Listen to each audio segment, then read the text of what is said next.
ओम भगवते वासुदेवाय। ओम नमो भगवते वासुदेवाय। नारायणं नमस्कृत्यं नरं चैव नरोत्तमं देवीं सरस्वतीं व्यासं ततो जयामुदीरयेत्। नष्टप्रायेषु अभद्रेषु नित्यं भागवत सेवया भगवती उत्तम श्लोके भक्तिर्भवती नैष्ठिकी। कृष्णाय वासुदेवाय देवकी नंदनाय च नंदगोपकुमाराय गोविन्दाय नमो नमः। ओम ज्ञानतिमिरान्धस्य ज्ञानाञ्जनशलाकया चक्षुर्मृतं येन तस्मै श्रीगुरुवे नमः। श्रीचैतन्यमनोभीष्टं स्थापितं येन भूतले स्वयं रूप कदा मह्यं ददाति स्वपदान्तिकं। नमः ओं विष्णुपादाय कृष्णपृष्ठाय भूतले श्रीमते भक्तिवेदांत स्वामी इति नामिने। नमस्ते सारस्वते देवे गौरवाणी प्रचारिणे निर्विशेष शून्यवादी पाश्चात्य देशतारिणे। नमो महावदन्याय कृष्ण प्रेम प्रदायते कृष्णाय कृष्ण चैतन्य नामिने गौरत्वसे नमः। जय श्री कृष्ण चैतन्य प्रभु नित्यानंद श्री अद्वैत गदाधर श्रीवासादि गौर भक्तवृंद। हरे कृष्ण कृष्ण कृष्ण हरे हरे, हरे राम राम राम हरे हरे। गुरुवे गौरचंद्राय राधिकाय तदाले कृष्णाय कृष्ण भक्ताय तद्भक्ताय नमो नमः। हरे कृष्णा। अभी सभी भक्तों का, सभी वैष्णवों का इस भागवत संघ में बहुत बहुत स्वागत है, अभिनंदन है। लोग महारानी कुंती की प्रार्थना जो भागवतम के प्रथम स्कंद के 8वें अध्याय में प्रस्तुत की गई है, जिसके ऊपर हम लोग चर्चा कर रहे हैं, जिसमें भगवान की स्तुति करते हुए कहती है कि यथा ऋषिकेश खलेन देवकी कंसेन रुद्धाति चिरं सुचर्पिता विमोचिताहं च सहात्म भाजा तएव नाथेन मुहुत विपदकणात्। कि आपने अपने माता देवकी को, अपने पिता वसुदेव को जेल के कारागृह से बहुत दिनों से जो संतप्त थे, दुखी थे, उनको दूर किया है। और उसके साथ साथ मैं और मेरे 5 पुत्रों के सहित जब जब विपत्ति पड़ी है, भगवान आपने मुझको मुक्त किया है। अपने आप की अनुग्रह को, अपने ऊपर कितना भगवान की बहुत बड़ी कृपा है, उस कृपा को भगवान को याद दिला रही है कि जब जब हमारे ऊपर विपत्ति पड़ी है भगवान, आप तब तब हमारे साथ रहे हो। कैसे साथ रहे हो? तो बात याद दिलाते हैं कि जैसे आपने अपने पिता को मुक्त किया है जेल से, कारागृह से, वैसे आपने हमें उन विपत्तियों से बचाया है। आगे आज हम लोग देखेंगे श्लोक संख्या 24, जो यहाँ कह रही है महारानी कुंती के नाथे न मुहुर विपद गणात। अब उन विपत्तियों को बताती है कि क्या क्या विपत्ति हमारे ऊपर आया था और आपने हमारी वहां पर रक्षा की थी। तो कह रही है महारानी कुंती, विशान महाग्ने पुरुषाद दर्शना सभाया वनवास प्रेक्षतः मृधे मृधे अनेक महारथास्त्रो द्रोणस्यश्चास्म हरे भिरीक्षितः अभिरीक्षितः। अरे विषान महाग्नि पुरुषार्थ दर्शने, कि जब विषात विष से सबसे पहले जहर किसे दिया गया था? जब भीम जब भोजन कर रहे थे, तो उस समय उनके भोजन में, उनके खीर में दुर्योधन ने जहर मिला दिया था। वही बता रहे हैं कि जहर मिला दिया गया था। तो कह रहे उस समय भी आपने रक्षा की। भीम को बहुत छोटे थे, बहुत बड़ी अवस्था नहीं थी उनकी, तो उन्होंने, दुर्योधन आदि ने क्या किया कि उनके भोजन में जहर डाल दिया और जहर डाल डाल करके उनको खिला दिया। जहर ग्रहण करने के बाद जब व्यक्ति की जैसे मूर्छा आ जाती है, कुछ समय के बाद मृत्यु होती है, वैसे भीम मूर्छित हो गए थे, उनको फिर यमुना में डाल दिया गया, पत्थर बांध करके भीम को डाल दिया गया नीचे, वो चले गए। जब वो नीचे चले जाते हैं तो नीचे के जो लोग हैं, जो जल में रहते हैं, वहां पर वो पहुंचते हैं, तो उनकी कृपा से उनको वहां के जो वरुण लोक है, वरुण लोक के जो सुंदर सुंदर लोग रहते हैं, उन्होंने उनको क्या दिया, सोम रस दिया पीने के लिए। अब जब सोम रस प्राप्त हुआ उस छोटे से भीम को, तो उनके अंदर 10,000 हाथियों के बराबर बल आ गए। वो मारने के लिए दुर्योधन ने ऐसा किया था, लेकिन जैसे ही पानी के अंदर जाते हैं, वरुण लोग पहुंचते हैं, भीम को प्राप्त होता है सुरा। उस सुरा को पान करने के बाद उनके अंदर जो शारीरिक बल है वो बहुत ज्यादा बढ़ जाता है, 100 गुना बढ़ जाता है, हाथियों के बराबर, 100 हाथियों के बराबर, 1000 हाथियों के बराबर ऐसा बल जो है उनका बढ़ता जाता है। तो वहां भी भगवान ने ही रक्षा की, नहीं तो कौन पानी में डूब करके वरुण लोग जाता है। लेकिन भीम पहुंचे वहां, क्योंकि भगवान को पता था कि ये लोग ऐसा काम करेंगे ही करेंगे। तो वहां भी वर्णन करते हैं कि विषाद, उस समय भी आपने रक्षा की। फिर कह रहे महाग ने, जब प्रचंड आग लगी थी, प्रचंड आग कहाँ लगी, लाक्षागृह में आग लगी थी, लाख का पूरा सुंदर महल बनाया गया था और भेज दिया गया पांडवों को वहां पर कि आप वहां पर जाकर के कुछ दिन के लिए विश्राम कीजिए, घूम करके आइए। इसलिए वो लाक्षागृह को बनाया गया था, और इस तरह से बनाया गया था कि वो तुरंत आग लग जाए। लाक्षागृह लाह का बना होता है, जिसकी चूड़ियां बनती थी, लाह की चूड़ियां, अब तो कांच की बनती है। तो उस चीज का ही पूरा का पूरा महल बनाया गया था। उस महल को बनाने का सिर्फ एक ही उद्देश्य था कि पांचों पांडव वहां पर जाएं और वहां पर किसी तरह से आग लगा दी जाए और पांचों पांडव जल करके समाप्त हो जाएं। ये बात विदुर को पता थी। विदुर ने पहले ही जब वहां से निकल रहे थे तो उन्होंने शिक्षा दी थी कि एक चूहा कैसे बड़े से बड़े भयंकर जगह स्थान में भी रहता है, भीषण जंगल में आग भी लग जाए तो कैसे वो बिल के माध्यम से निकल जाता है। तो जंगल में जा रहे हो तो ये शिक्षा याद रखना, चूहे की शिक्षा को, कि चूहा हमेशा बिल में रहता है इसलिए बच जाता है। लेकिन स्पष्ट रूप से वर्णन नहीं किया कि क्या होने वाला है।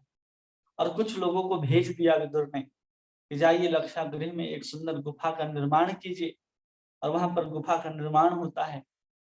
अब जैसे ही आग लगती है, सबको याद आता है कि आग लगने पर चूहों की तरह बिल में घुस जाना है।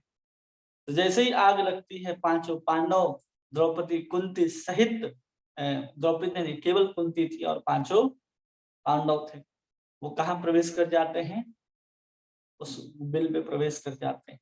पूरा का महल, पूरा लाह का महल धू धू करके जलता है, लेकिन पांचों पांडवों को कुछ भी नहीं होता है। इधर दुर्योधन आदि सोच रहे हैं कि अब तो पांचों पांडवों का विनाश हो गया, वो तो जल करके समाप्त हो गए हैं। उसी के बाद द्रुपद राज्य में द्रौपदी का स्वयंवर रचा जाता है, तो वही पांचों पांडव ब्राह्मणों के रूप में वहां पर पहुंचते हैं, जिसको केवल वहां पर कर्ण पहचान पाता है। क्योंकि वहां पर जब युद्ध हुआ था कर्ण और अर्जुन के बीच, तो कर्ण हार गया था और उसको पता है कि मुझे कौन हरा सकता है, या तो स्वयं परशुराम हूं या फिर दूसरा अर्जुन। उस समय उसको शक हो जाता है कि पांचों पांडव में से एक ये अर्जुन है, उस समय पहचान जाते हैं वो। तो ऐसे भगवान रक्षा करते रहे, और उन ऐसे छुप करके रहने के बाद भी द्रौपदी से विवाह होता है उनका। ये सब कुछ उस महाभारत के अंदर चलता रहता है। तो उस अग्नि से भी उन्होंने बचाया। पुरुषार्थ दर्शनहा, कह रहे नर बक्षी युद्ध, जब युद्ध हो रहा था उन नर बक्षियों से बचाया है कि कभी भी वो इंसानों को मार देना चाहते थे, कभी भी कष्ट देना चाहते थे। फिर कह रहे हैं असत सभाया। जब असत सभा इसको क्यों कहा जा रहा है, दुष्ट सभाया, असत सभा मतलब दुष्ट सभा, जहाँ सभी दुष्ट बैठे थे, जबकि वहां द्रोणाचार्य भी थे, कृपाचार्य भी थे, भीष्म पितामह भी थे, ये भी वहां बैठे थे। लेकिन इनके होने के बाद भी यहाँ पर उस सभा को असत सभा कहा गया कि वो असत सभा में ये सब बैठे थे। क्यों कहा गया असत सभा, क्योंकि वहां पर द्रुत क्रीड़ा क्रीड़ा खेली जा रही थी। मनोरंजन के लिए अगर द्रुत क्रीड़ा खेली जाती है तो किसी राज्यसभा के बीच में नहीं खेली जाती। वो खेल के लिए अलग गृह होता है जहाँ खेल खेले जाते हैं। ऐसे राज सिंहासन लगा हो और उसके सामने ऐसे चौसर बिछे हो और वहां पर ऐसे खेल नहीं खेले जाते। यहाँ पर यही मनसा थी पूरे के पूरे दुर्योधन की। जब दुर्योधन इंद्रप्रस्थ गया तो वहां पर शकुनी आदि भी गए। तो वहां पर जब वो चौसर खेल रहे थे तो जानबूझ करके युधिष्ठिर को जिताया जा रहा था। युधिष्ठिर को जिता दिया गया। कहां पर? जब इंद्रप्रस्थ में खेली जा रही थी। और वही फिर आमंत्रण दिया जाता है युधिष्ठिर को कि आप आइए, आप बहुत अच्छा इस ध्रुव क्रीड़ा को खेलते हैं, आप तो जीत जाते हैं, तो आप आ जाइए।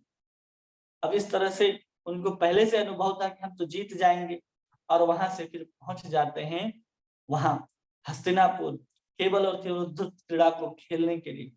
अब वहां पहुंचने के बाद जो शकुनी है वो अपने पिता के हड्डी से उन्होंने बनाया था उस चौसर, और उसके बोलने के आधार पर ही पासे आते थे। जो कहता था, जो सोचता था शकुनी, वही आते। जबकि खेल में क्या होता है कि जो खेल रहा है वही पासे को फेंक सकता है, लेकिन उनके तरफ से कौन फेंक रहा था? शकुनी। सबसे पहले यहीं पर उन्होंने गलत करना शुरू किया। एक तो जो खेल रहा था वो पासे नहीं फेंक रहा था, उनके बदले में कोई और फेंक रहा था। दूसरा, जिस पासे से खेलना चाहिए थे उस पासे से न खेल करके अपने तंत्र विद्या के द्वारा सिद्ध किए हुए उन पासों के द्वारा खेला जा रहा था, जिसमें जो अंक कहा जाए वही अंक लेकर के आता। तो ये सब पहले से उनके अंदर गलत भावना, जो बेईमानी की इच्छा थी, वो बेईमानी जो है वहां पर प्रकट होने लगता है। और धीरे धीरे करके वहां पर युधिष्ठिर सब कुछ हारने लग जाते हैं। इंद्रप्रस्थ जैसी सुंदर राजधानी दांव में लग जाती है। उसके बाद वो क्या क्या नहीं लगा देते, सब कुछ लगा देते। यहाँ तक कि अपने चारों भाइयों को, उनको लगाने के बाद अपनी पत्नी को भी वो दांव में लगा देते हैं कि इसके बदले सब वापस आ जाए, लेकिन कुछ भी वापस नहीं आता है। अब यहाँ इतना सब कुछ हो रहा होता है जब द्रौपदी को दांव में लगा दिया जाता है। और द्रौपदी जब दांव में लग जाती है तो वहां कर्ण जैसा दुष्ट व्यक्ति भी बैठा होता है। वो कहता है कि द्रौपदी बहुत सुंदर है, उसको ले करके आओ यहाँ पर और नग्न करो। और दुर्योधन कहता है कि उसको नग्न करके मेरे जंघा में बिठाओ। ये कौन कह रहा है? दुर्योधन कहता है। लेकिन सजेशन कौन दिया था, सलाह किसने दिया था? कर्ण ने सलाह दी थी कि जाओ लेकर के आओ द्रौपदी। दुशासन जाता है, रजस्वला थी उस समय द्रौपदी, और खींच करके बालों से लेकर के आता है बीच सभा में और प्रयास करने लगता है उनके वस्त्र को हरण करने का। उस समय कौन बैठा है वहां पर? विदुर चिल्ला रहे हैं कि ऐसा मत होने दीजिए धृतराष्ट्र को। धृतराष्ट्र तो अंधे थे, उनको क्या पता था? आंख से ही अंधे नहीं थे, अपने पुत्र के मोह में भी अंधे थे, और अपने राज्य सिंहासन के मद में भी वो अंधे थे। तो उनको राजा बनाया गया। कृपाचार्य द्रोणाचार्य कुछ नहीं बोल रहे थे कि क्या हो रहा है। इसलिए नहीं बोल पा रहे थे कि उनके अंदर जो रक्त था, जो मांस था, जो बुद्धि थी, वो दुर्योधन के अन्न के द्वारा उनके अंदर बनी हुई थी। भीष्म पितामह भी कुछ नहीं बोल रहे थे, गुलामों की तरह वो देख रहे थे कि जो राजा का आदेश है वही चलेगा, इसी हिसाब से वो बैठे हुए थे। इतने बड़े बड़े राज महाराज बैठ करके, इतने बड़े बड़े गुरु बैठ करके एक अपने पुत्र वधु का वस्त्र हरण किया जाएगा, उसको वहां पर देख रहे। विदुर चिल्ला चिल्ला करके बोल रहे थे ऐसा मत करो। एक विकर्ण था, उसने भी मना किया कि ऐसा मत करो। बाकी किसी ने भी मना नहीं किया, तो क्या किया जा सकता है। द्रौपदी चारों तरफ पूरे के पूरे भरी है राज्यसभा, लोग ठहाके मार मार के हंस रहे हैं, चिल्ला रहे हैं। और दुशासन कहते हैं कि 10,000 हाथियों के बराबर बल था। खींच लिया उसने द्रौपदी के पल्लू को और खींचना आरंभ कर दिया। द्रौपदी की साड़ी छूट जाती, खुल जाती, उसने दोनों हाथ से पकड़ लिया है कि कोई बचा ले। दोनों हाथ से पकड़ करके वो पूरी की पूरी राज्य सभा में देख रही है, सबको देखती है, अपने पति अर्जुन को भी देखती है। वो शीश झुका लेते क्योंकि दांव में लगा दिया गया है, कुछ कह नहीं सकते। युधिष्ठिर भी अपने सर को झुका लेते हैं। बहुत गुस्से में है भीम, लेकिन कुछ नहीं कर पाते। युधिष्ठिर और भी कुछ नहीं कर पा रहे। नकुल और सहदेव की तरफ भी देखा, कोई भगवान, कोई द्रौपदी की तरफ अपने आंख को उठा करके देखने के लिए तैयार नहीं। धृतराष्ट्र अंधे धृतराष्ट्र को क्या देखती द्रौपदी? गुरु जनों के ऊपर देखा, कृपाचार्य के ऊपर देखा है, द्रोणाचार्य के ऊपर दृष्टि डाली है, भीष्म पितामह के ऊपर जैसे ही देखते हैं भीष्म पितामह अपने आंख को नीचे झुका लेते। ये सब कुछ वहां हो रहा होता है और कोई भी द्रौपदी की उस स्थिति को बचाने के लिए, रोकने के लिए कोई नहीं कहता कि तुम ये गलत कर रहे हो। जिस सभा में इस तरह के दुख खेले जाएं, जहां पर किसी स्त्री का वस्त्र हरण करने का प्रयास किया जाए, किसी सती स्त्री को वहां पर इस तरह से बेइज्जती किया जाए, उसको असत सभा ही कहते। जहां भी ये जुआ हो, छल हो, प्रपंच हो, इस तरह किसी की बेइज्जती की जाए, वो सत सभा नहीं हो सकती। सभा तो कई सारे बैठती है ना, धर्म सभा, प्रेम सभा और क्या क्या सभा आजकल चलते रहते हैं। वहां पर किसी के दोष, किसी की बेइज्जती, किसी के इस चीज को बढ़ावा नहीं दिया जाना चाहिए। लेकिन यहाँ द्रौपदी उस सभा में उनके वस्त्र को हरण करने के लिए बेचारी द्रौपदी अपने दोनों हाथ से जोर लगा करके सबके ऊपर देख रही कि कोई तो हमारी रक्षा करेगा, लेकिन कोई द्रौपदी की रक्षा नहीं करता है। सोचती है कि अब मुझे ही सब कुछ करना है। इन नपुंसकों की भांति पूरा का पूरा समाज केवल देख रहा है, वास्तव में सभी के सब नपुंसक ही बैठे हैं। यहाँ तक कि वो अपने पतियों को भी नपुंसक कह देती है कि आप अगर सामर्थ्य होते तो इस तरह के कार्य नहीं करते। अब वो मजबूर थे कि उन्होंने द्रौपदी को भी दांव में लगा दिया। सब कुछ दांव में लगाने के कारण अब वो जो चाहे वो कर सकते थे। और दुशासन जोर से साड़ी खींचने का प्रयास करता है। द्रौपदी दोनों हाथ से साड़ी को पकड़ करके खड़ी हो जाती, रो रही होती। लेकिन दुशासन तो दुशासन है, इतना जोर से साड़ी खींचता है कि उसके हाथ से वो साड़ी अब छूटने लगता है। वो अपने दांतों से पकड़ लेती है अपनी साड़ी को कि अब दांत से कम पकड़ लेते हैं। लेकिन वो इतना जोर से खींचता है कि साड़ी उसके दांत से छूट जाती है। अब देखती है कि हम कुछ भी नहीं कर सकते। अब दोनों हाथ उठा करके, हाँ द्वारिकावासी, हाँ नाथ, हाँ रमन प्रेष्ठ, जब हाथ उठा करके भगवान को पुकारती है। भगवान रुक्मणी के यहाँ बैठ करके रुक्मणी के साथ भोजन कर रहे थे। तुरंत भोजन को छोड़ करके पहुंचते हैं हस्तिनापुर के महल में। देखते हैं कि द्रौपदी का चीरहरण हो रहा है और अभी कुछ सेकंड की भी अगर देरी हुई तो पूरे के पूरे नग्न हो जाएगी द्रौपदी। भगवान तुरंत वस्त्रावतार धारण करते हैं और द्रौपदी से लिपटते जाते हैं। दुशासन खींचता जाता है, दुशासन खींचता जाता है। साड़ी जो है बढ़ती जाती है। थक जाता है दुर्योधन, जिसके अंदर 10,000 हाथियों का बल है। वो खींचते खींचते ढेर लग जाती है इन साड़ियों की, लेकिन वो कभी भी नग्न नहीं कर पाता है, थक जाता है। द्रौपदी देखती है कि भगवान कृष्ण की कृपा से भगवान ही द्रौपदी के चारों ओर वस्त्र के रूप में लिपटते जा रहे हैं। बहुत आनंद आता है द्रौपदी को कि एकमात्र हमारे रक्षक भगवान कृष्ण हैं और भगवान ने हमारी रक्षा अपने आप को ही वस्त्र के रूप में अवतार ग्रहण करके मेरी लाज बचाई। छोड़ देता है दुशासन साड़ी खींचना। वहां पर बहुत कलह होने के बाद फिर फैसला होता है कि नहीं, इनको अपना राज्य दे दिया जाएगा, इनको सब कुछ दे दिया जाएगा, लेकिन यही शर्त है कि 12 वर्ष तक वनवास और 1 वर्ष के लिए अज्ञातवास रहें। और जब एक अज्ञातवास में जब कोई भी इनको देख लेता है, पहचान लेता है, तो फिर से इनको 12 वर्ष की वनवास और फिर से अज्ञातवास दिया जाएगा। फिर पांडव उसी समय उस दुष्ट क्रीड़ा के बाद वनवास की ओर जाते हैं। तो उसी को यहाँ पर कहे असत सभाया, कि उस समय हम लोग असत सभा में फंसे थे। फिर आगे वर्णन आता है वनवास कि जंगल में प्रवासित हुए। जब हमें जंगल भेज दिया गया तो जंगल में कहाँ रहेंगे, किस किस राज्य में भटकेंगे। उस समय भी आपने वहां पर रक्षा की है। किससे रक्षा की है? तो कह रही है कृच्छतः, कष्ट से। कौन कौन से कष्ट आए? एक बार दुर्योधन के पास दुर्वासा ऋषि पहुंचे अपने हजारों शिष्यों के साथ और सुंदर भोजन कराया दुर्योधन ने। बहुत सुंदर आनंद आया। अब इतना सब कुछ करने के बाद जब वो लौटा रहा था, जब दुर्वासा आदि जा रहे थे, तो दुर्योधन कहता है कि आपने ये सौभाग्य हमें प्रदान किया है कि आपके सेवा का सौभाग्य हमें प्राप्त हुआ है, हम चाहते हैं कि सौभाग्य हमारे भाइयों को भी प्राप्त हो। तो बताता है कि हमारे भाई इस वक्त इस जंगल में निवास कर रहे हैं, आप अपने शिष्यों सहित वहां पर जाइए।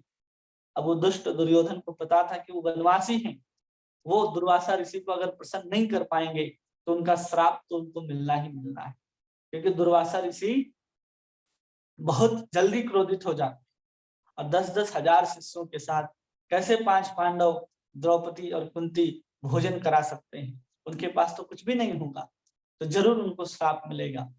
दुर्वासा आदि ऋषि पहुंच जाते हैं जहां पर पांडव रह रहे हैं और कहते हैं कि मैं अभी स्नान करके आता हूं और हम 10,000 आदि शिष्य हैं, सब मिलकर के भोजन करेंगे। अब ये बात पता चलती है, तुरंत जाकर के द्रौपदी को कहते हैं कि अभी दुर्वासा ऋषि आए हैं और कह कर गए हैं कि हम भोजन करने आ रहे हैं। कहते हैं कि अगर वो समुद्र भी पी जाए ना तो उनके लिए कम होता है, अगर उनको प्यास लगे और समुद्र भी पिला दिया जाए तो दुर्वासा ऋषि पी सकते हैं और डकार भी नहीं आएगी। अब वहां पर घबरा गए कि अगर हम इनको प्रसन्न नहीं कर पाएंगे तो क्या होगा। और जिस अक्षय पात्र जो युधिष्ठिर को प्राप्त हुआ था, वो युधिष्ठिर को जो अक्षय पात्र प्राप्त हुआ था जिसमें अन्न बना करके अभी अभी द्रौपदी उसको धो करके रख चुकी होती है। अब ये भी समस्या था कि अक्षय पात्र से भोजन एक बार जब धो करके रख दिया जाए तो उसे जो चाहे वो भोजन नहीं निकाल सकते। द्रौपदी कहती है कि अभी अभी हमने उस अक्षय पात्र को धो करके रख दिया है, अब क्या करें। उसी समय भगवान को याद करती है और भगवान तुरंत वहां पर उपस्थित हो जाते हैं और पूछते हैं कि क्या बात है। तो बताते हैं कि ऐसा ऐसा बात है और इतने लोग आए हैं और अभी अक्षय पात्र को द्रौपदी ने धो करके रख दिया है। भगवान बुलाते हैं कि जाओ ले करके आओ उस अक्षय पात्र को। ले करके आते हैं भगवान और उस अक्षय पात्र में उंगली लगा करके देखते हैं तो एक दाना चावल का वहां पर उनको हाथ में लगता है। अब एक दाना, द्रौपदी जैसी स्त्री किसी बर्तन को धोएगी और उसमें जूठा एक दाना रह जाए, ऐसा संभव नहीं है। लेकिन भगवान क्या करते हैं, उस अक्षय पात्र में हाथ डाल करके एक दाना प्रकट करते हैं और उस एक दाने चावल को भगवान खाते हैं। और जैसे उस एक दाना चावल को खाते हैं, जितने दुर्वासा के शिष्य थे जो नदी में स्नान करने गए थे, स्नान करके उसी नदी के रेत के किनारे अपने जैसे बहुत पेट भर गया हो, एक व्यक्ति एक कदम भी नहीं चल सकता हो, ऐसे पेट भरा और वो नदी के किनारे रेत में लेट जाते हैं। इसी को कहते हैं यस्मिन तुष्टे जगत तुष्ट, कि अगर भगवान संतुष्ट हो जाते हैं तो सब पूरा का पूरा विश्व संतुष्ट हो जाता है। तो वनवास में इस तरह के बहुत सारे कष्ट आए और फिर कहते हैं मृधे मृधे, युद्ध में बारंबार, एक बार नहीं बारंबार युद्ध हुआ और उसमें आपने रक्षा की। कभी वन में होते थे तो किसी के यहाँ जाते थे, अज्ञातवास में विराट के यहाँ जब रुके तो वहां भी इसी तरह का युद्ध देखा गया। वो जब युद्ध में जाते थे तो अर्जुन आदि भी जाते थे युद्ध करने, किसी को पता नहीं चलता था कि ये कौन है। इस तरह से बहुत बार रक्षा होते गया। जब महाभारत का युद्ध हुआ उस समय ऐसा लग रहा था कि अभी भीष्म पितामह के सारे बाण जो अर्जुन के ऊपर आएंगे और अर्जुन का आज प्राणांत हो जाएगा। भगवान कृष्ण उसी समय अपने सारथी अपने अर्जुन को बचाने के लिए तुरंत रथ के पहिए को उठा लेते हैं और भीष्म पितामह की ओर दौड़ना शुरू करते हैं कि अगर मैं नहीं रुका, मैं अगर शस्त्र नहीं उठाया तो आज भीष्म पितामह अर्जुन का तो प्राण ही हर लेंगे। उनकी रक्षा करने के लिए भगवान स्वयं उन्होंने प्रण लिया था कि मैं अस्त्र शस्त्र नहीं उठाऊंगा, लेकिन वो एक टूटे हुए रथ का पहिया उठा लेते हैं। अरे ऐसा घुमाना शुरू करते हैं कि उस टूटे हुए रथ के पहिए में सुदर्शन का आवेश आ जाता है। अर्जुन रथ को छोड़ करके दौड़ता है, भगवान के चरणों से लिपट जाता है कि भगवान आप क्या कर रहे हैं, आपने तो वचन लिया था कि मैं अस्त्र शस्त्र नहीं उठाऊंगा। घिसकते जाते हैं, भगवान भीष्म की ओर बढ़ते जा रहे हैं, अर्जुन उनके पैर में लिपटे हुए हैं, सुदर्शन चक्र का आवेश उस पहिए में है और भगवान उस पकड़े हुए अर्जुन को भी घिसकते हुए भीष्म पितामह की ओर आगे बढ़ रहे हैं। इस दृश्य को धरती देखती है, धरती फट जाती है कि भगवान ने अपने भक्त के लिए कैसे वचन को भी तोड़ देते हैं। भगवान की पीताम्बरी सरक करके उस फटे हुए धरती के ऊपर सिमट जाती है, ढक देती है। और फिर भगवान कहते हैं कि चलो जाने दो। फिर अर्जुन के कहने से ही भगवान रुकते हैं और पुनः युद्ध आरंभ होता है। अब अर्जुन को लगता है कि भीष्म पितामह को अगर हम ठीक से नहीं बाण चलाते हैं तो भगवान को बार बार इस तरह का कार्य करना पड़ेगा। घमासान युद्ध होता है। वहां पर अर्जुन के हाथ से तीर ऐसा निकलता है कि तीर कब तरकस से निकल करके धनुष में चढ़ता है और कब भीष्म पितामह की ओर बढ़ जाता है, ये किसी को दिखाई नहीं दे रहा है। इतने वेग से अर्जुन तीर को चला रहे हैं। एक एक तीर भीष्म पितामह के शरीर में जाकर के लगना आरंभ हो जाता है और वही भीष्म पितामह सुंदर शेष की सैया पर लेट जाते हैं। ऐसा युद्ध होता है। उस समय भी बचाने वाले कौन हैं? मृधे मृधे अनेक महारथ शास्त्रे। उस समय अनेक महान बड़े बड़े सेना नायक थे। उन सबसे कौन रक्षा कर रहा था? केवल और केवल भगवान ही रक्षा कर रहे थे। जब कह दिया गया जयद्रथ को कि हम जयद्रथ को मार देंगे, कब? सूर्योदय सूर्यास्त होने के पूर्व। और उसी समय सूर्यास्त होने वाला होता है। जयद्रथ वहां से युद्ध के मैदान को छोड़ करके चला जाता है। अर्जुन ने प्रतिज्ञा ले ली कि मैं उसको अगर नहीं मारता तो मैं अग्निदाह कर लूंगा, अपने आप को जला लूंगा। भगवान क्या करते हैं? सूर्य को कहते हैं कि सूर्य अपने स्थान से हिलना मत, जब तक अर्जुन जयद्रथ को नहीं मारता। अर्जुन जब जयद्रथ का वध करता है उसमें तुरंत अंधकार होता है, शंख बजाई जाती है और तब युद्ध समाप्त होता है। भगवान की आज्ञा से सूर्य को भी भगवान ने रोका है अपने भक्त के लिए। भगवान की करुणा देखिए। नहीं तो अर्जुन जो कह रहा है कि आत्मदाह कर लेंगे तो भगवान भी नहीं रोक सकते उसको आत्मदाह करने। इसलिए सूर्य को ही रोक दिया उन्होंने कि सूर्य तुम एक कदम आगे मत बढ़ना जब तक अर्जुन वध नहीं कर लेता है। ऐसे अनेक विपत्तियों में बारंबार अर्जुन की रक्षा हुई है। फिर कहते हैं द्रोणास्त्राक्षास्म।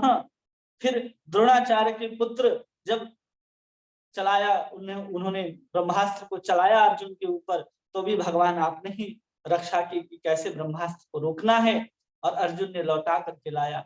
उसके बाद जब उत्तरा के गर्भ में भी द्रोणाचार्य के पुत्र ने छोड़ा है ब्रह्मास्त्र, तो आपने ही रक्षा की है उसके गर्भ में जा करके।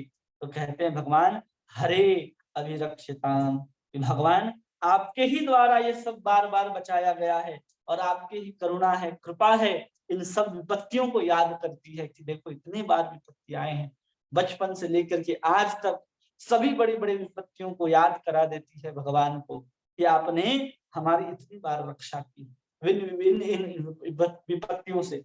और अपने पिता को तो एक ही बार आपने बचाया, जेल के अंदर से सर्प उनको मुक्त कराया, और हम जब जब विपत्ति में पड़े हैं भगवान तब तब आपने हमारी रक्षा की।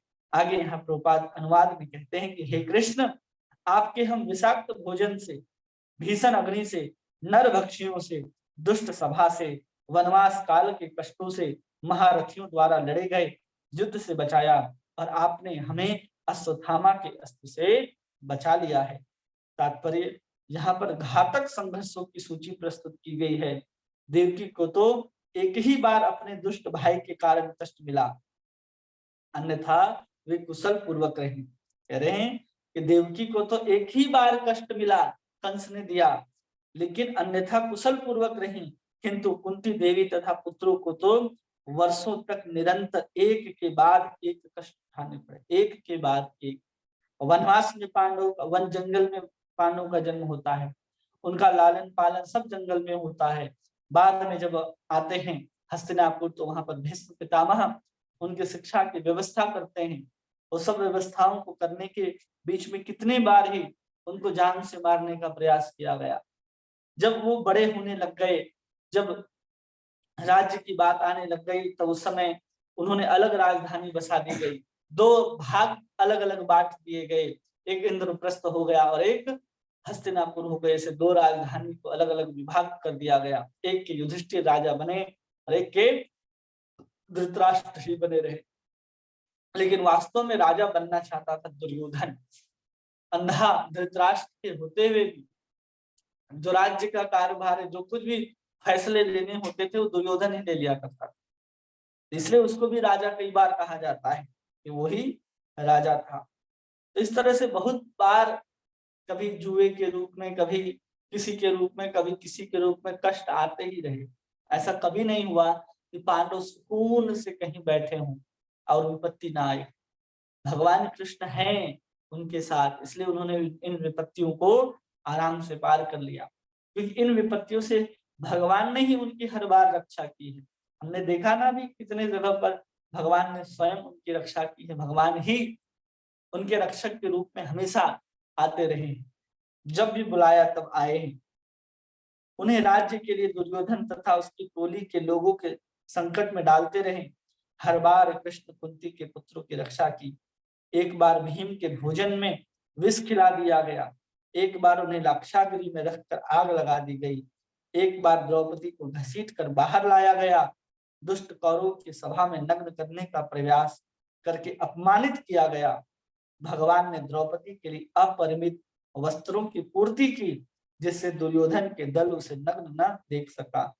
इस प्रकार जब 5 पांडव वनवास कर रहे थे, भीम नरभक्षी राक्षस हिडिंबा से लड़ना पड़ा। जब वनवास कर रहे थे तो वहां एक राक्षसी आ गए थे हिडिंबा, उससे भी युद्ध करना पड़ा था, भीम उनसे युद्ध किए थे। किंतु भगवान ने भीम की रक्षा की। यह खेल यही समाप्त नहीं हुआ। इन सब कष्टों के पश्चात कुरुक्षेत्र का महान युद्ध हुआ और अर्जुन को द्रोण, भीष्मदेव तथा कर्ण जैसे महाबली सेना नायकों का सामना करना पड़ा। और जब सब समाप्त हो गया, तब द्रोणाचार्य के पुत्र ने उत्तरा के गर्भस्थ शिशु को मारने के लिए ब्रह्मास्त्र छोड़ा। तब भगवान के ने कुरुवंश के एकमात्र वंशज महाराज परीक्षित की रक्षा की। तब जाकर के कुरुवंश के एकमात्र वंशज महाराज परीक्षित की रक्षा करते हैं, जो आगे चल करके भागवत का श्रवण करते हैं। तो इतने सारे कष्ट, एक दो कष्ट नहीं है इनके जीवन में। देखा जाए महाभारत में तो कष्ट का पूरा अंबार लगा है। ऐसा नहीं कि अब कुछ समय के लिए अंधेरा है फिर सवेरा होगा, ऐसा नहीं है। बहुत दिन तक रात ही रात रही इसके जीवन में, कभी भी उजाला नहीं हुआ। भगवान कृष्ण को ही देख करके प्रसन्न हुआ करते थे। पांचों पांडवों की स्थिति देखिए, द्रौपदी की भी या कुंती की, कभी भी ऐसा नहीं हुआ कि भगवान आप हो और हमें इतना कष्ट मिल रहा है। वो इतना प्रसन्न होते थे, इतना सारा कष्ट देख करके, और भगवान दरवाजे से भीतर आते दिखते थे, इनका सारा का सारा कष्ट दुख सब मिट जाता था। केवल भगवान की सुंदर मुस्कुराहट लेकर के जब भगवान प्रवेश कर जाते थे इनके महल में, कुटिया में, इनके सामने जब आते दिखाई देते थे, अत्यंत प्रसन्नता से ये लोग प्रसन्न हुआ करते थे कि देखो भगवान आ गए। कोई भी कष्ट होता था भगवान इनको अपने सामने दिखाई देते थे। कोई कहे कि विपत्तियों में भगवान हमको छोड़ करके जाते हैं, विपत्तियों में भगवान कभी भी भक्त को छोड़ करके नहीं जाते, कभी भी नहीं छोड़ करके जाते। एक बहुत पुरानी घटना है और बहुत लोगों को ये दृष्टांत याद भी होगा, सुना भी होगा। इसमें कहते हैं एक भक्त है, वो भगवान के साथ खेलता है, कूदता है, सब कुछ करता है। तो जब वो सब कुछ करता है तो भगवान उसके साथ चलते हैं, तो भगवान को देख नहीं पाता वो, लेकिन भगवान के चरण चिन्ह जो हैं, उसके चरण चिन्ह के बगल में बनते थे। वो आनंद लिया करता था भगवान के साथ। जीवन में एक जैसी परिस्थिति कभी नहीं होती, कभी अच्छा है तो बुरा भी आएगा, बुरा है तो अच्छा भी आएगा। तो जब बुरे वक्त आए तो देखता है कि भगवान के जो चरण चिन्ह है वो तो दिखाई ही नहीं दे रहे, भगवान हमें छोड़ करके चले गए। वो कहता रहता है, वो रोने लग गया कि भगवान हमें छोड़ करके चले गए। और फिर जब अच्छा समय आया तो फिर उसको अपने चरण चिन्हों के बगल में भगवान के चरण चिन्ह दिखाई देने लग गए। वो पता चल गया कि भगवान वापस आ गए। वो पूछता है कि जब कष्ट आया तो भगवान आप छोड़ करके क्यों चले गए? तो भगवान कहते हैं हम कहाँ गए थे कष्ट के समय में, तो आपके चरण चिन्ह नहीं दिखाई दे रहे थे, सिर्फ मेरे ही चरण चिन्ह दिखाई दे रहे थे। तो भगवान ने कहा जब कष्ट आए थे ना, उस समय मैं तुम्हें अपने कंधे पे बिठा करके चल रहा था, और जो चरण चिन्ह तुम देख रहे थे वो तुम्हारे नहीं, वो मेरे चरण चिन्ह थे। जब कष्ट आता है भक्तों के साथ तो भगवान उनको अपने कंधों पर बिठा करके चलते हैं। कष्ट आएगा, कष्ट सहना पड़ेगा, लेकिन कष्ट को हम इतने आराम से सह जाएंगे जब बहुत कष्ट होता है, जब छोटे से बालक होते हैं तो कैसे पिता और माता के गोद में रहते हैं और परम आनंदित रहते हैं, किसी प्रकार की चिंता नहीं, किसी प्रकार का भय नहीं होता। जब छोटा सा बालक अपने पिता और माता की गोद में होता है, कहीं भी हो रहा हो, कुछ भी हो रहा हो, वो तुरंत चिपक जाता है अपने माता और पिता के गोद से और भय से मुक्त हो जाता है। वैसे एक बच्चा जो है, एक भक्त जो है, अपने आप को ऐसे छोटे बालक की तरह निर्दोष कर ले और कुछ भी हो भगवान की गोद में भगवान के शरणागत हो जाए, तो किसी प्रकार की कोई चिंता करने की आवश्यकता ही नहीं है, सब प्रकार से भय से मुक्त हो जाएगा भक्त। इसलिए कहते हैं ना, भक्ति विनोद ठाकुर कहते हैं, भजहूँ रे मन श्री नंद नंदन अभय चरनार विंद। शीत आतप वात वरीशन ये दिन यामिनी जागिरे। कुछ भी हो, शीत आतप वात वरीशन ये दिन यामिनी जागिरे, कि दिन हो रात हो कुछ भी हो, लेकिन सबके लिए हमें क्या करना है, केवल उस नंद नंदन यशोदा नंदन भगवान कृष्ण के चरणों को पकड़ लेना है। तब जाकर के हम सब विपत्तियों से बच जाएंगे, सब विपत्तियों से हम आराम से बाहर निकल सकते हैं। और हमें तो इतने बड़े बड़े कष्ट मिलने वाले नहीं है कि जैसे कुंती को कष्ट मिला, द्रौपदी को कष्ट मिल रहा है, ऐसा तो कष्ट आज के समय में किसी को नहीं मिलता। आजकल द्रौपदी को तो उस समय घसीट के लाया गया था, द्रौपदी को उस असत सभा में नग्न करने के लिए, लेकिन आजकल घसीट के लाना नहीं पड़ता, स्वयं आजकल लोग नग्न हो जाते हैं। आजकल की जो मीडिया है ना, सोशल मीडिया, उसमें लोग ऐसे ही है आज। तो आज की तो स्थिति ये बनी हुई, तो आपको वैसा स्थिति आएगा तो आपको कष्ट तो प्रतीत ही नहीं होगा कि क्या कष्ट है, क्या कष्ट नहीं है, क्या मर्यादाएं होती हैं, क्या रहन सहन होता है, वो तो आज के लोगों को पता ही नहीं। कष्ट क्या होता है आजकल के लोगों को तो पता ही नहीं है कि कष्ट क्या होता है। जब भिक्षावृत्ति के साथ पांडव भरण पोषण करते थे, तो जब एक चक्रा में रह रहे थे और एक चक्रा में जब निवास कर रहे थे, तो उस समय हर एक गांव से एक नियम था कि कोई व्यक्ति उस बैलगाड़ी को लेकर के जाएगा, और वो जो राक्षस रहता था वो बैलगाड़ी के सहित, बैल के सहित जो लेकर के जाता था, उस आदमी को भी खा जाता।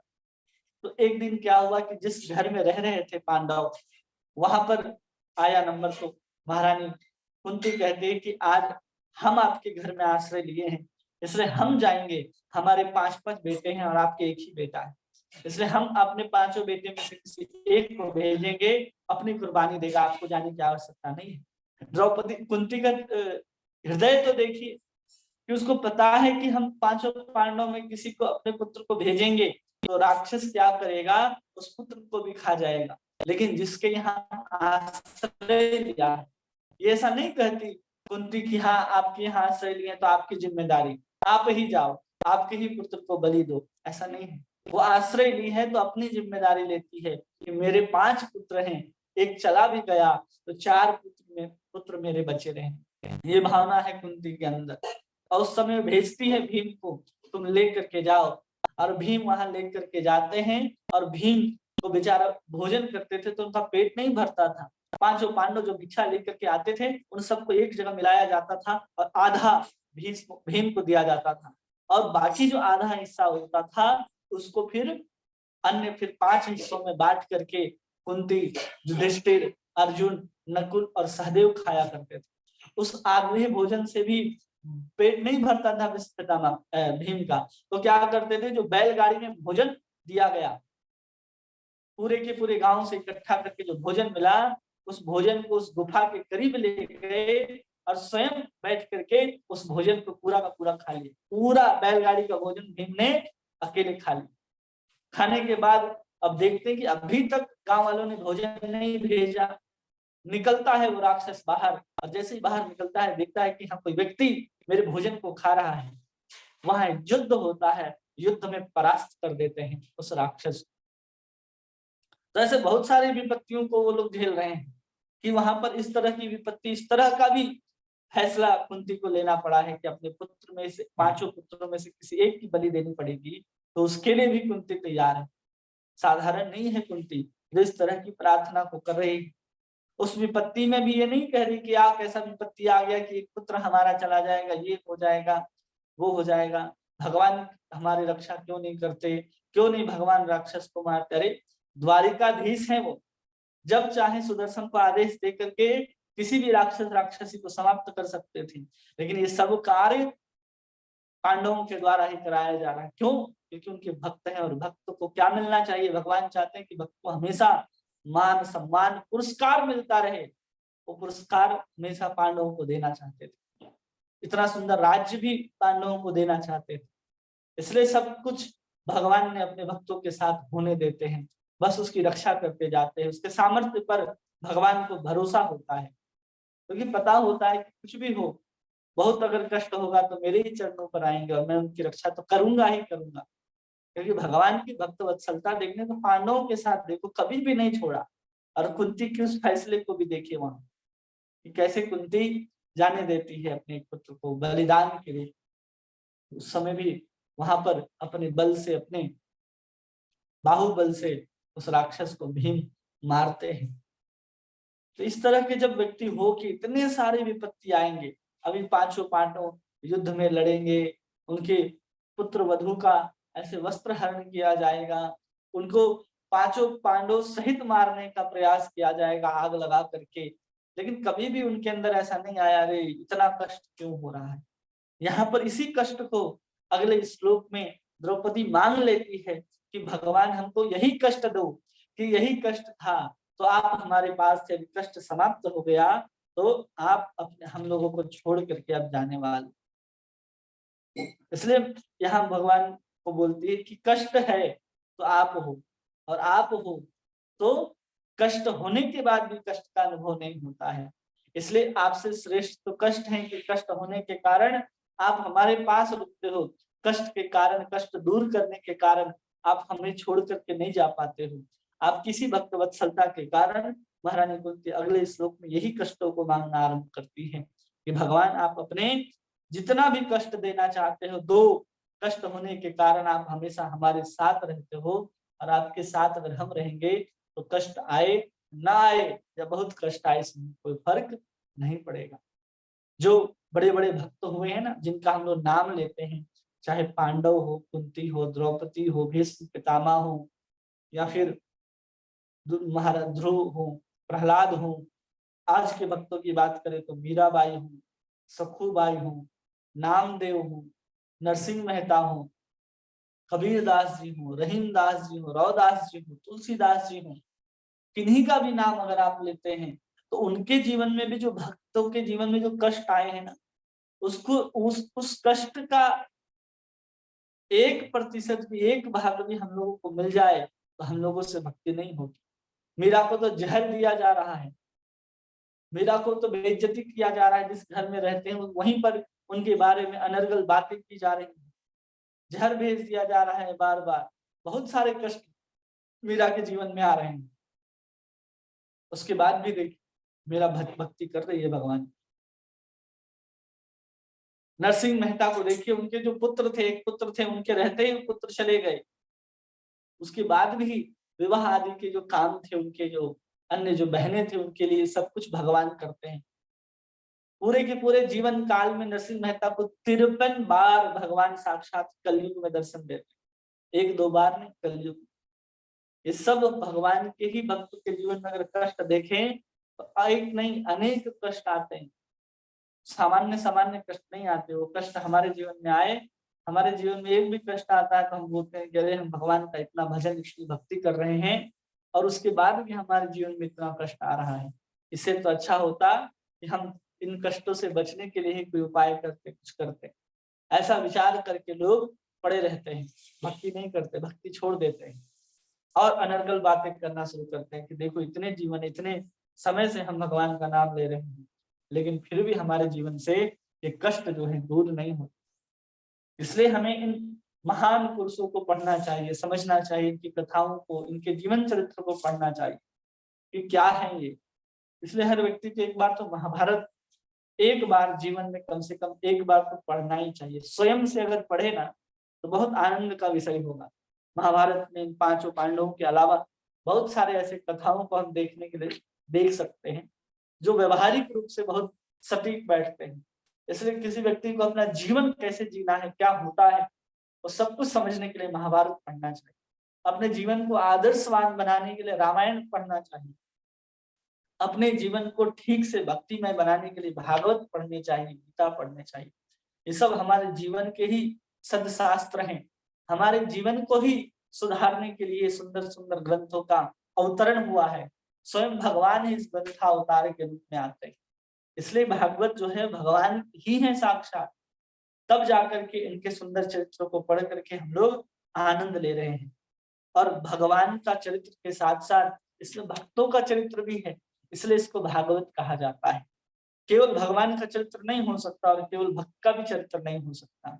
भगवान है तो भक्त होंगे और भक्त है तो भगवान है, और दोनों के आपस का जो विनिमय है, प्रेम का जो संबंध है, उसी को जब पढ़ते हैं तब उसी को हम लोग भागवत या भक्त चरित्र कहते हैं। तब जाकर के आनंद प्रकट होता है। केवल भगवान भगवान रहें और भक्त ना रहें तो आप केवल भगवान की क्या कौन से गुण को कैसे वर्णन कर पाएंगे। यहाँ भगवान बहुत ऐश्वर्यशाली हैं, लेकिन सुदामा नहीं आता तो कैसे ऐश्वर्य का पता चलता कि भगवान कितने ऐश्वर्यशाली हैं। तो उस आनंद को, उस ऐश्वर्य के अनुभव को, आनंद को लेने के लिए भी सुदामा जैसा भक्त चाहिए। भगवान के बांसुरी में कितना आनंद है, इसके लिए चाहिए गाय, गोपियां, ग्वाल, ब्रज चाहिए, तब उनके बांसुरी का आनंद ले सकते हैं। हाँ, भगवान बांसुरी बजाते हैं तो जब तक सुनेंगे नहीं तब तक आनंद नहीं है। बजने के बाद सुनने वाली कान भी चाहिए। उसी प्रकार भक्त होने चाहिए जिसके पात्र में भगवान जो है, उस भक्त रूपी पात्र में भगवान झरते हैं अपने करुणा, अपने औदार्य, अपने माधुर्य को उस भक्त के पात्र में उड़ेलते हैं। उसी उड़ते हुए भक्त के अंदर जब डालते हैं अपने आनंद को, तो वही एकाग्र छीटा हम लोगों को भागवत के कुछ श्लोकों के माध्यम से प्राप्त हो पाता है और उसी को हम लोग श्रवण करते हैं। इसी को हम लोग कहते हैं भागवत संग। अभी हम लोग किनका संग कर रहे हैं? इन पांचों पांडवों की माता कुंती का संग कर रहे हैं, उनके इन स्तुतियों के माध्यम से। उन स्तुतियों के माध्यम से माता कुंती के अंदर जो भाव है, उस भाव को हम लोग देखने का प्रयास करें। कितना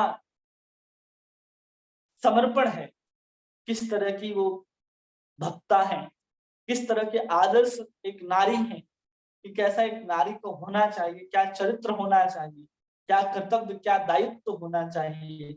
अपने कर्तव्य, अपने दायित्व को किस तरह से पूरा कर रही है। इतने कष्टों में भी धर्म को कभी भी नहीं छोड़ा इन पांडवों ने। धर्म से कभी भी विचलित नहीं हुए किसी भी अवस्था में। चाहे वो अश्वत्थामा को मारना हो या नहीं मारना हो, वहां भी धर्म से विचलित नहीं हुए। इतने बड़े युद्ध के बाद भी अपने परम धर्म को नहीं छोड़ा इन्होंने कि भगवान को हम जाने दे द्वारिका। रोक लिया है कुंती ने कि आप मत जाइए, आप जा रहे हैं, हम सुविधा से अपने राज्य को स्थापित कर लिए, तो अब आप जा रहे हैं, सबकी रक्षा कर लिया आपने, आप कहते हैं कि हम जाएंगे। तो भगवान को रोकने के लिए इस सब स्थितियों को कर रही है और अपने पूर्व जीवन के जितने भी अनुभव थे, जितने भी भगवान ने कष्टों से रक्षा की, उन सबको याद करते हुए कुंती भगवान से स्तुति करती है और कह रही है कि आप हमारी इन विपत्तियों से रक्षा किए हैं। तो आगे कहेगी कि आप हमें छोड़ करके मत जाइए, आप विपत्तियों को हमें बार बार दीजिए। अगर विपत्तियां होंगी तो आप होंगे और आप होंगे तो इन विपत्तियों से हमें कोई लेना देना नहीं है, जिनका दर्शन करके हम पुनः अभव दर्शनम, कि हम पुनः इस संसार में कभी भी वापस नहीं आएंगे। आगे की चर्चा हम लोग कल करेंगे। किन्हीं का कोई प्रश्न है जो आप पूछना चाहते हैं, कोई बात जो आपको समझ में ना आई हो तो कह सकते हैं, बता सकते हैं।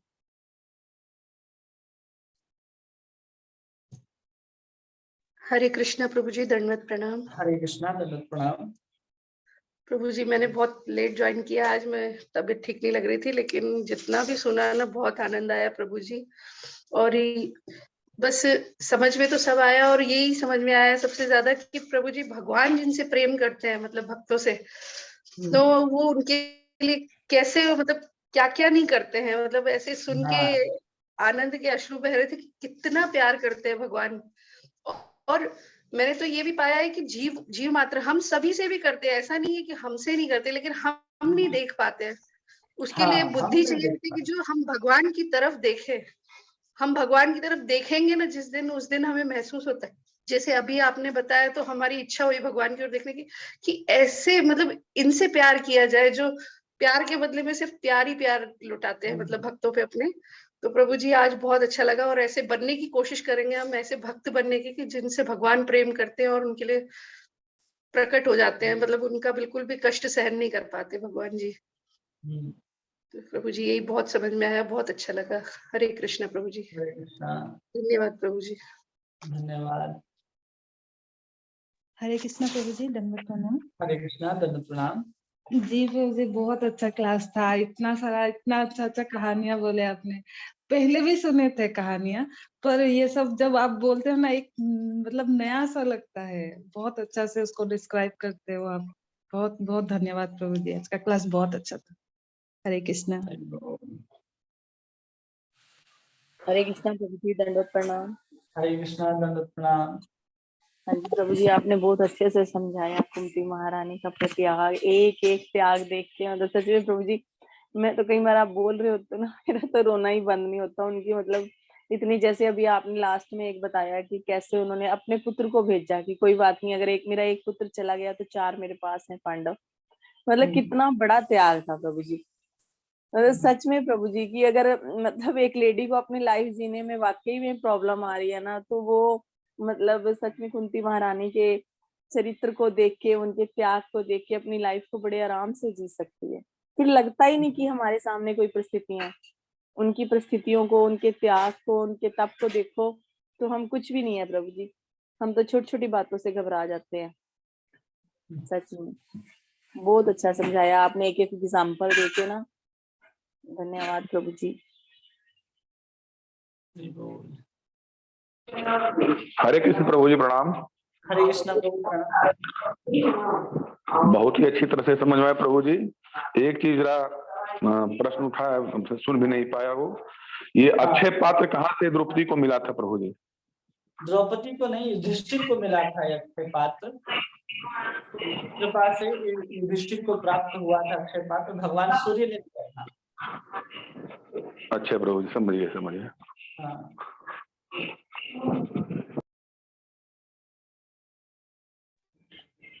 हरे कृष्णा, दंडवत प्रणाम। हरे कृष्णा, दंडवत प्रणाम प्रभु। आज का क्लास का सारांश सही है प्रभु का समर्पण। हम जितना अच्छा से समर्पण हो जाएंगे उतना हमारे को भगवान का कृपा मिलेगा।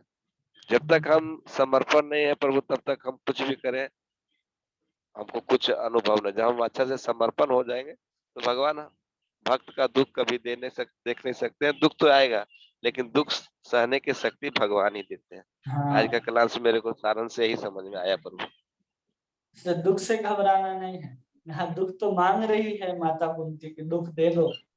और हम लोग कहते हैं दुख हरो, कष्ट हरो, दुख दारिद्र हरो देवा, की बातें हैं। तो यहाँ तो उसको हरने की बात ही नहीं कहा जा रहा, वहां तो कहा जा रहा है कि और दो। क्योंकि कहते हैं ना कि दुख में सुमिरन सब करे, सुख में करे ना कोई। जो सुख में सुमिरन करे तो दुख का है कोई। लेकिन वास्तव में जो दुख है वो भगवान का स्मरण कराता है। इसलिए व्यक्ति के जीवन में दुख भी होना आवश्यक। बहुत सुखी हो, जो बहुत ऐश्वर्यवान है, धनवान है, किसी प्रकार का कष्ट नहीं है, वो भगवान को स्मरण करते हुए नहीं देखे जाते। कोई भी ऐसा नहीं है जो बहुत सुखी में है और भगवान का स्मरण कर रहा है, कोई भी देख लीजिए। इसलिए दुख होना परम आवश्यक है। ये दोष है, बहुत संपन्नता का दोष है। चाहे आप किसी धन का संपन्नता हो, सुख की संपन्नता हो, अपने पढ़ाई की संपन्नता हो, अपनी जात, अपने जो उच्च कुल की जो संपन्नता होती हो, इन सब के होने के कारण ये दोष आते हैं कि हम भगवान से दूर हो जाते हैं। और एक असंपन्नता होने का, ये सब विपत्ति होने का एक बहुत बड़ा फायदा है, ये हम भगवान को स्मरण करते हैं। इसलिए व्यक्ति के जीवन में दुख भी होने चाहिए। केवल सुखी सुख होगा ना तो जीव नहीं हो ही नहीं सकता। इसलिए जीव दुखी है ही संसार में। इसलिए दुख व्यक्ति के जीवन में बना रहे, बस उसके रहते हुए भगवान के पास चला जाए तो उसके सारे के सारे दुख, दरिद्र, संताप सब मिट जाएंगे। क्योंकि भगवान ही हमारे एकमात्र वास्तविक रक्षक हैं, हमारे वास्तविक पति हैं। उनके अलावा हमारा और कोई भी नहीं है संसार में। जो भी संसार में है वो भगवान के जैसी सुरक्षा, भगवान के जैसा जो प्यार है, प्रेम नहीं दे सकते। इसी को कहते हैं ना कि वो राम ही केवल प्रेम प्यारा, कि भगवान ही केवल एक प्रेम के आधार हैं, प्रेम के स्वरूप हैं और प्रेम करने योग्य हैं, और कोई भी प्रेम करने योग्य नहीं है।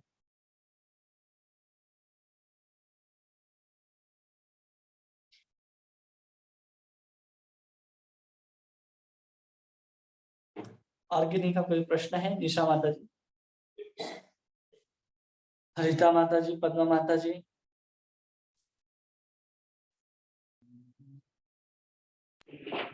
कादम्बिनी का क्लास चलेगा प्रभु जी आज 11 बजे? नहीं प्रभु, आज कहीं जाना है तो कथा रात में देखते हैं, मैसेज डाल देंगे। ठीक प्रभु जी, ठीक। हरे कृष्णा। और किन्हीं का कोई प्रश्न है?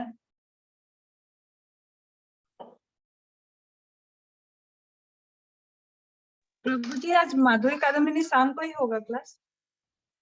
देखते हैं, शाम में होगा तो मैसेज हम डाल देंगे 1-2 घंटे पहले ही, ठीक है? अच्छा ठीक है, ठीक है। हाँ। हरे कृष्णा प्रभु जी, दंडवत प्रणाम। हरे कृष्णा, दंडवत प्रणाम। हाँ प्रभु जी, लो बात करो, लो आजा ऊपर चलो। चलो प्रभु जी, दंडवत प्रणाम। हरे कृष्णा। हरे कृष्णा, प्रणाम गुरु जी। प्रणाम प्रणाम। कैसे हैं? ठीक है आप? ठीक है। भगवान का नाम लेते हैं? हाँ। अच्छा, महामंत्र सुनाइए एक बार, हरे कृष्णा महामंत्र। हरे कृष्णा कृष्णा कृष्णा हरे हरे, हरे राम राम राम हरे हरे। हरि बोल। वेरी गुड, वेरी गुड, बहुत सुंदर बेटा, वेरी गुड, हरि बोल, बहुत अच्छा, बहुत सुंदर, बहुत सुंदर। हरे कृष्णा। वो मेरे पोती है, पर वो बहुत एक माला में वो अच्छा से करवाया था, उसी दिन से अच्छा सुनकर कंठस्थ हो गया, और आप लोग का कृपा है पर वो जो अच्छी से बोलती है। वो कल मैं बात किया तो वही बोले कि मैं दादी सुनती है, लेकिन मैं दादी से बोलता हूँ बात कराने के लिए, दादी नहीं बात कराती है, तो इसके लिए वो मैं बोला ठीक है सुबह में प्रभु से बात करने का। अच्छा, बस आप लोग कृपा बरसाइए जिसमें और अच्छा से भक्ति करे। बहुत जल्दी पकड़ती प्रभु, कुछ भी बोलने से बहुत जल्दी पकड़ती है। होना भी चाहिए। बचपन से ही अगर कोई भक्ति करे ना, तो भक्ति को ठीक से कर भी पाता है, और भक्ति के अंदर जो शुद्धता आनी चाहिए ना, वो शुद्धता उसके अंदर आ जाता है, क्योंकि उसके अंदर किसी प्रकार का स्वार्थ, किसी प्रकार का छल, किसी प्रकार का दम्भ नहीं होता है। और जब हम बड़े हो जाते हैं तो छल, स्वार्थ, दम्भ सब कुछ आ जाता है, और फिर जब हम भक्ति करना आरंभ करते हैं तो सब कुछ भक्ति में भी होता है।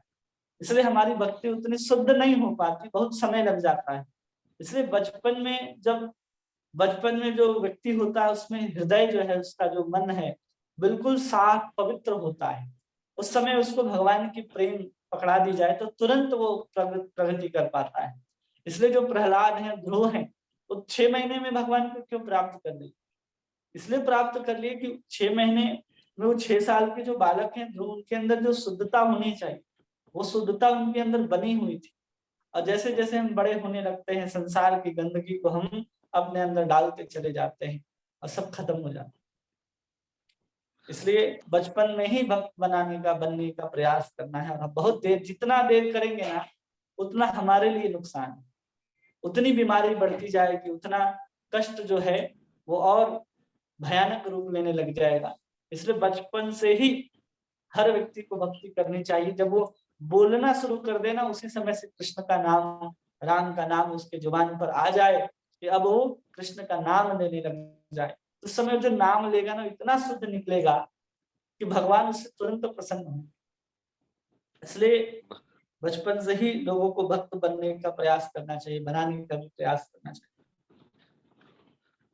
बहुत क्वेश्चन पूछती है पर वो मैं भगवान का नाम लेता हूँ, मेरे को मिलते नहीं है, उनका बहुत रंग बिरंग का क्वेश्चन पूछता, लेकिन बोले तो जरूर मिलेंगे, अच्छा से आप भगवान का नाम लो, बराबर तुम्हारे साथ खेलेंगे, तुम्हारे साथ आएंगे। बोले आएंगे पक्का? चलिए आप पक्का आएंगे, तुम अच्छा से करो।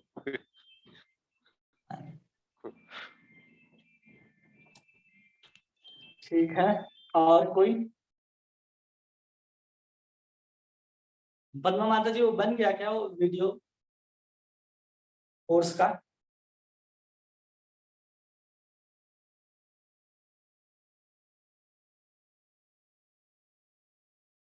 आवाज नहीं जा रही लगता उनके पास। ठीक है, हरे कृष्णा कृष्ण कृष्ण हरे हरे, हरे राम राम राम हरे हरे। वाञ्छाकल्पतरुभ्यश्च कृपा सिन्धुभ्येव च पतितानां पावनेभ्यो वैष्णवेभ्यो नमो नमः। अनंत कोटि वैष्णव वृंद की जय। नामाचार्य श्री हरिदास ठाकुर की जय। सर्व गोस्वामी वैष्णव वृंद की जय। श्री श्री गौरताई भगवान की जय। राधा माधव अष्ट सखी वृंद की जय। श्री श्री राधा रमण लाल की जय। श्री वृंदावन धाम की जय। ग्रंथराज श्रीमद् भागवत महापुराण की जय। श्रील प्रभुपाद की जय। निताई गौर प्रेमानंदे। हरि हरि बोल। हरे कृष्णा। ग्रेस बलभद्र प्रभु जी की जय। हरे कृष्ण प्रभु जी प्रणाम। हरे कृष्णा प्रभु जी प्रणाम। हरे कृष्णा, दंडवत प्रणाम। हरे कृष्णा दंडवत प्रणाम। हरे कृष्ण प्रभु जी दंडवत प्रणाम। हरे कृष्णा दंडवत प्रणाम। हरे कृष्ण प्रभु जी दंडवत प्रणाम। हरे कृष्णा दंडवत प्रणाम प्रभु जी।